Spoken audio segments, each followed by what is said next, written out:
হলো একটি shopping mall, কিন্তু আপনারা কি দেখতে পাচ্ছেন? অ্যাকোয়ারিয়াম, তাই না?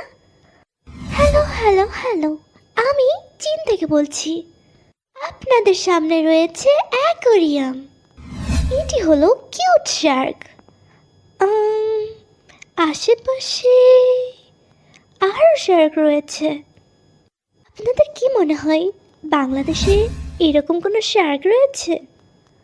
আবার সেটি কোথায় হতে পারে? এমন একটা অ্যাকোয়ারিয়াম যা শপিং মলের ভিতরে। মনে হচ্ছে আমি শপিং করতে আসিনি, অ্যাকোয়ারিয়াম দেখতে এসেছি।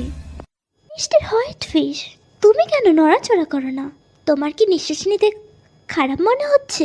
শ্বাস প্রশ্বাস আটকে যাচ্ছে? তুমি তো মাছ, পানির ভিতরে থাকো, অক্সিজেন নাও না তো। হ্যালো, আরও অ্যাকোয়ারিয়াম দেখা যাক। ও পিচ্ছি, তুমি এখানে কি করছো? সরি।